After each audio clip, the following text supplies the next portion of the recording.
ఇటు చూస్తే petrol, diesel వాటన్నిటి రేట్లు కూడా పెంచుతా ఉన్నారు. ఈ రోజు కూడా 81 పైసా పెట్రోల్ మీద, అదే విధంగా 97 పైసా డీజిల్ మీద పెరిగిపోయింది. ఇటువైపు చూస్తే మోదీ గారేమో మీరు అన్ని కూడా తగ్గించాలి, తినడం తిరగడం ఇలాంటివన్నీ అంశాలు పెడతా ఉన్నారు. బంగారం విషయంలో కానీ ఇట్లాగా చెప్తా ఉన్నారన్న. కానీ చూస్తే మాత్రం సామాన్య ప్రజలు ఇబ్బంది పడతా ఉన్నారు. ఎటువంటి పరిస్థితి ఎదుర్కొంటున్నారు సామాన్య ప్రజలు? నిత్యావసర సరుకుల దగ్గర నుంచి ఎటువంటి ఇబ్బందులు ఎదుర్కొంటున్నారు?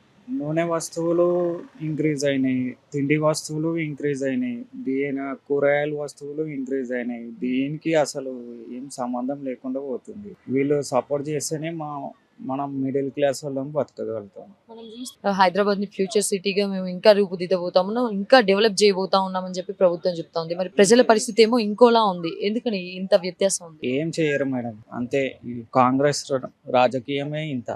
ఇంతకు ముందు ఎటువంటి పరిస్థితులు సేమ్ ఇలానే ఉండే? కేసీఆర్ ఉన్నప్పుడు కొంచెం బాగుంది మేడం, బాగుంది కొంతవరకు పరిస్థితులు. ఇప్పుడే ఇలా ఉంది. ఇప్పుడే ఇలా ఉంది. ఓకే, ఎందుకని అంత వ్యత్యాసం ఉంది? ఏం చేశాడు అసలు కేసీఆర్ అంటే? ఏం చెప్తారన్న? రైతులకు బాగా చేశాడు.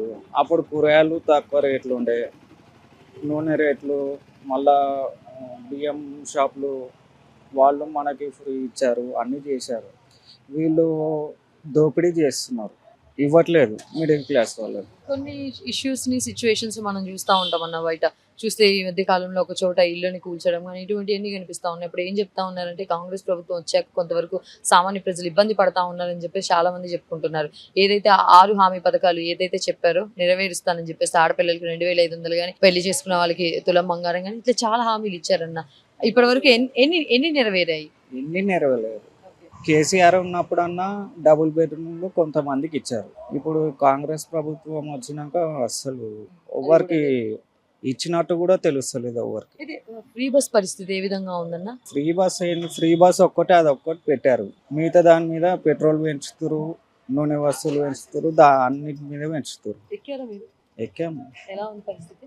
నిలబడి పోయే పరిస్థితి. మమ్మల్ని లేపేసి కూర్చుంటున్నారు.